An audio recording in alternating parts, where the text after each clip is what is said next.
Hi అండి, hi అండి, నితీష్ బాబు నితీష్ బాబు ఛానల్కి ఛానల్కి స్వాగతం అండి. స్వాగతం అండి. శంబర పోలమాంబ జాతర పోలమాంబ జాతర ఉత్తరాంధ్రలో ప్రసిద్ధి చెందిన ఒక ప్రముఖ పండగని మనకు తెలుసు కదా. విజయనగరం జిల్లాలోని విజయనగరం జిల్లాలో శంబర గ్రామంలో ప్రతి జనవరి సంవత్సరము నెలలో జనవరి నెలలో ఈ జాతర నిర్వహించబడుతుంది. ఈ జాతరలో ఈ జాతరలో సిరిమానోత్సవము, తోలేళ్లు, అంపకోత్సవం వంటి ముఖ్య ఉత్సవాలు ఉంటాయి. ఈ ఉత్సవాలు రాష్ట్ర ప్రభుత్వ విస్తృత ఏర్పాట్లో నిర్వహిస్తుంది. శంబర గ్రామము మక్కువ మండలంలో 2011 గణాంకాల ప్రకారం ఈ గ్రామంలో 3904 మంది నివసిస్తున్నారు. శంబర పోలమాంబ జాతర చాలా ఉత్సవంగా జరుగుతుంది. శంబర పోలమాంబ దేవాలయము విజయనగరంలో జిల్లాలోని శంబర గ్రామంలో ఉంది. ఈ దేవాలయము శంబర పోలమాంబ అమ్మవారికి అంకితం చేయబడింది. ప్రతి సంవత్సరము జనవరి నెలలో ఈ దేవాలయం వద్ద శంబర పోలమాంబ జాతర నిర్వహించబడుతుంది. సిరిమానోత్సవము దేవాలయంలో ఉత్సవము నిర్వహించబడుతుంది. ఇది ప్రత్యేక ఆకర్షణగా ఉంటుంది. తోలేళ్ళ ఉత్సవం సందర్భంగా గ్రామ ప్రజలు ప్రత్యేక పద్ధతుల్లో ప్రార్థనలు నిర్వహిస్తారు.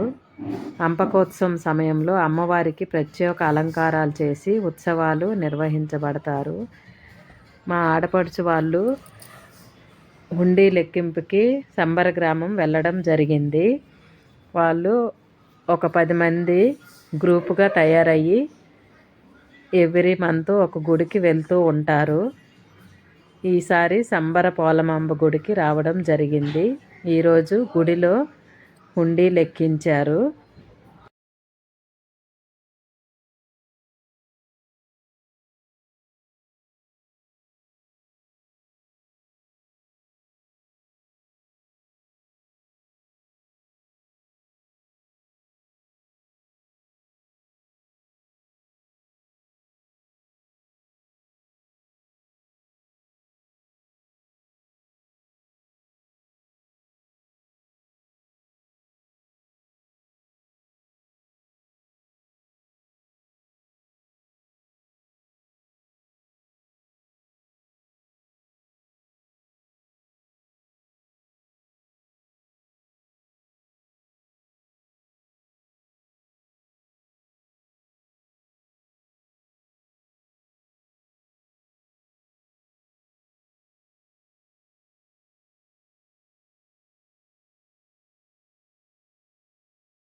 శంబరపోలమ్మ కథ ఇంకా చాలా ఉంది, ఇంకో వీడియోలో చెప్పుకుందాము. శంబర తల్లి గురించి ఎంత చెప్పినా తక్కువే అవుతుంది. ఈ వీడియోని చూశారు కదండి. వీడియో నచ్చితే లైక్ చేయండి, షేర్ చేయండి, కమెంట్ చేయండి.